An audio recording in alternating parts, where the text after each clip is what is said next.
PPT theorem क्या होती है? बेसिक प्रोपोर्शन थ्योरम, ठीक है। बेसिक प्रोपोर्शन थ्योरम क्या है यहाँ पे? जब कोई लाइन, किसी भी ट्रायंगल के अंदर कोई लाइन जब ट्रायंगल को दो रेशियो इक्वल रेशियो डिवाइड करता है, दो इक्वल रेशियो क्या करेगा? डिवाइड करेगा, ठीक है। तो इसे कहते हैं PPT theorem, basic proportion theorem, या इसका अदर नेम है हमारा थेल्स थ्योरम। क्या नाम इसका? थेल्स थ्योरम, ठीक है।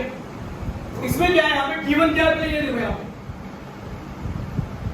गिवन हमारे पास है in triangle ABC, triangle ABC में डी पहले तो किसके है?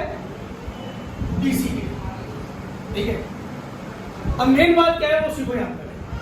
ट्रायंगल के अंदर इसने बोला एक लाइन जो थर्ड साइड के पहले हो,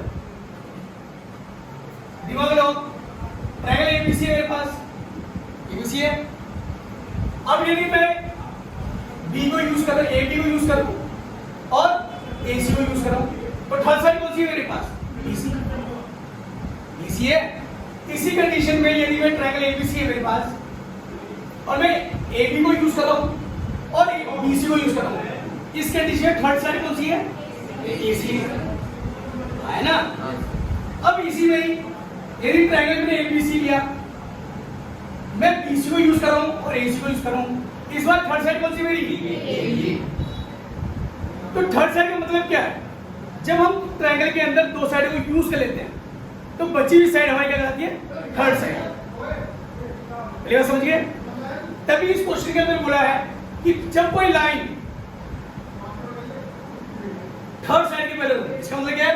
दो साइड ऑलरेडी यूज हो चुकी है, ए बी के अंदर डी है और ए सी के ई है, तो थर्ड साइड कौन सी है हमारे पास? ठीक है। दूसरी बात सीखने की, थ्योरम करने से पहले दो बातें आपको पता होनी चाहिए। पहले ही दूसरे की बात क्या है? किसी भी ट्रायंगल के अंदर देखो, ट्रायंगल एबीसी है, ठीक है। किसी भी ट्रायंगल के अंदर यदि मैं बीसी को बेस लूं, बीसी को क्या लूं? बेस, तो बेस के अपोजिट जो वर्टिसेस होते हैं, वर्टिसेस को बेस के अपोजिट ए से हमारी क्या डलेगी? हाइट डलेगी। क्या डलेगी? हाइट, ठीक है। यदि आपने बेस बीसी लिया तो इसके अपोजिट वर्टेक्स कौन है? ए है, उसी से क्या डलेगी? हाइट। यह बोल सकते हो आप कि जिस वर्टेक्स से हाइट डलती है उसके अपोजिट जो साइड होगी उसे क्या बोलेंगे? बेस बोलेंगे। क्या बोलेंगे उसको? बेस। सुना नहीं है? तो कहने का मतलब यह है यदि मैं ए से लूंगा, ए से हाइट लिया तो बेस कौन है? बीसी। इसी कंडीशन में यदि मैं सी से बेस, सी से हाइट लूं, सी से क्या लूं? हाइट लूं, इस कंडीशन में बेस कौन है मेरा? ए बी, ठीक है। तो तुम सीखा क्या तुमने कि बेस के अपोजिट वर्टेसेस जो होगा उसी से हाइट डलेगी, या जिस वर्टेसेस से हाइट डलती है उसके अपोजिट को क्या बोलते हैं? बेस बोलते हैं। क्या बोलते हैं उसको? बेस। ये मैं तुम्हें इसलिए सिखा रहा हूं क्योंकि ये थ्योरम, पीपीटी थ्योरम करने से पहले आपको दो तीन बातें पता होनी चाहिए बस। यदि आपको दो तीन बातें पता है तो आप इस थ्योरम को आराम से कर सकते हो। यदि नहीं पता तो भैया आप इसे रटोगे और रट के कुछ फायदा नहीं है, नहीं है। अब देखो यहाँ पे, अब मेन काम स्टार्ट हुआ, ठीक है। ये बोलेगा टू प्रूव क्या करना है मुझे बताओ? AD अपॉन DB बराबर इसके, ठीक है। कंस्ट्रक्शन क्या करोगे आप?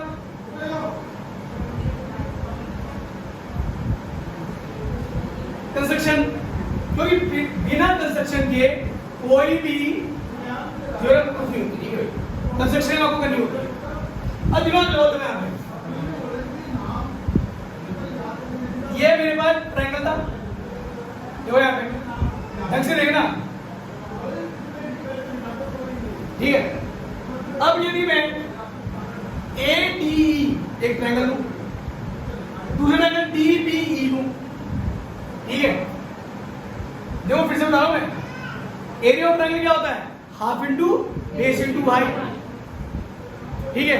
मैं यहाँ पे एरिया का फॉर्मूला लगाऊंगा, कैसे करूंगा? देखो यहाँ पे मैं ट्रायंगल पहला लिया ADE, दूसरा ट्रायंगल लिया DBE, ठीक है। ADE के लिए मैंने बेस कौन लिया? AD, और DBE के लिए बेस कौन लिया? B लिया, DB लिया ना, है ना? तो सिंपल सी बात ऑर्डरिंग में बनाया था। बेस के अपोजिट वर्टिसेस कौन है? आप बताओ। ADE और DBE में अपोजिट वर्टिस कौन है? E। E से क्या डलेगी? क्या डलेगी? I। तो आपने कंस्ट्रक्शन क्या करी?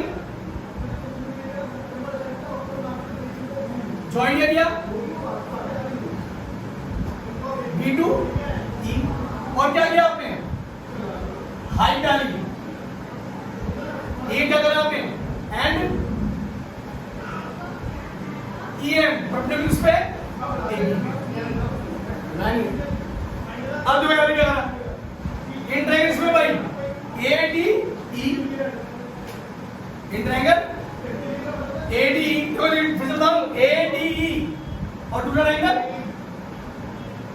DBE तो ट्रायंगल ये सही है। पहले के लिए बेस कौन लिया? AD, दूसरे के बेस कौन लिया? DB और दोनों का अपोजिट वर्टिसेस कौन है? E से क्या डाली? हाइट डाली और वो दोनों वो हाइट का भी दोनों के लिए सेम हो गया, पता है ना? टॉप टू बॉटम जो लाइन डलती है वो क्या होती है? हाइट। और जिस वर्टिसेस से हाइट डलेगी उसके अपोजिट क्या होता है? बेस होता है। क्या होता है? ठीक है। तो इसका मतलब क्या है? Area ADE upon area DBE इसके बराबर है भाई हाफ इनटू बेस कौन है? AD। इस नीचे वाले का हाफ इनटू बेस कौन है? ED और दोनों की हाइट कॉमन कौन सी है? E है। ठीक है। तो क्या हुआ? AD upon BD equation. जो काम तुमने राइट साइड के लिए किया क्या किसके लिए?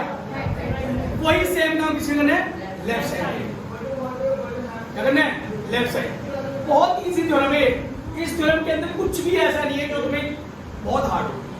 इसमें सिर्फ आपको क्या पता होना चाहिए कि जिस साइड का आप बेस ले रहे हो उसके अपोजिट वर्टिसेस क्या होगा? आपका हाइट की तरह काम करेगा, मतलब उसे आपकी हाइट ड्रॉ होगी। क्या होगी? Height draw. ठीक है। यहाँ पे देखो ADE और DBE में कॉमन वर्टिस कौन था? E। और इसके क्योंकि आपने AD को बेस किया और DB को बेस किया तो उसका अपोजिट वर्टिस कौन है? E। इसी का डलेगी हाइट, है ना? ऐसी सेम ऐसी चीज आप इसमें करते जैसे काम आपने लेफ्ट साइड के वैसे काम राइट साइड। ठीक है। ट्रायंगल कौन सा किया आपने? AED और दूसरा ट्रायंगल कौन सा लिया?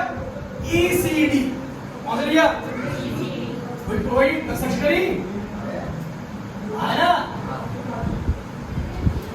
ज्वाइन क्या किया? C2 D और क्या किया आपने? DN परपेंडिकुलर पे ठीक है भाई। पूरे में है ये परपेंडिकुलर, ठीक है भाई। तो वही area AD upon area ECD half into base कौन है? AE। बेस कौन है? नीचे के लिए EC और हाइट कौन बताया? AE और EC का बेस है तो उसके अपोजिट वर्टिसेस कौन है? Common D। तो D से क्या डाली? हाइट डाली DN, है ना? वो दोनों में क्या है? कॉमन। तो क्या है? DN अपॉन DN कैंसिल हो गया। क्या आ गया? A अपॉन EC आ गया। तो दिमाग लो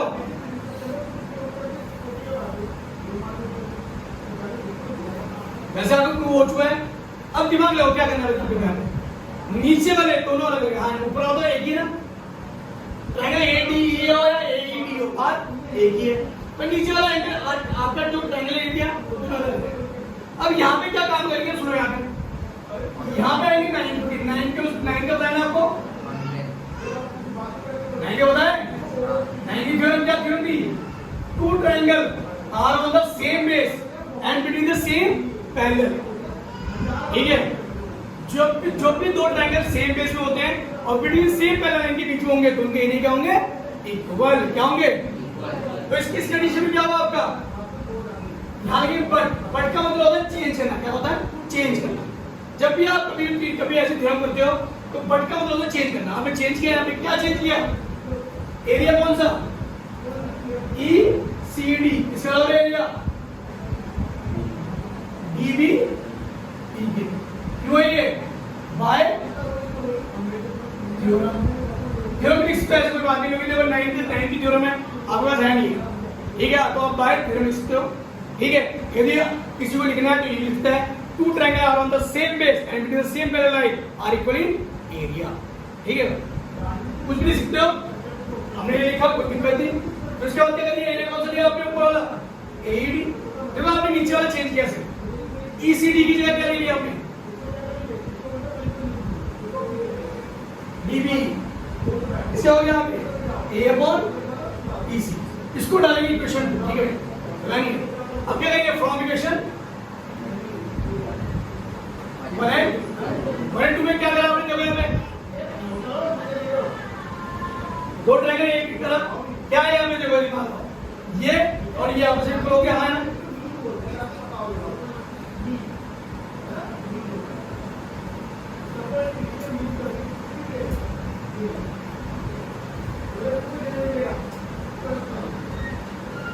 ये और ये दोनों क्या हो गए यहाँ पे?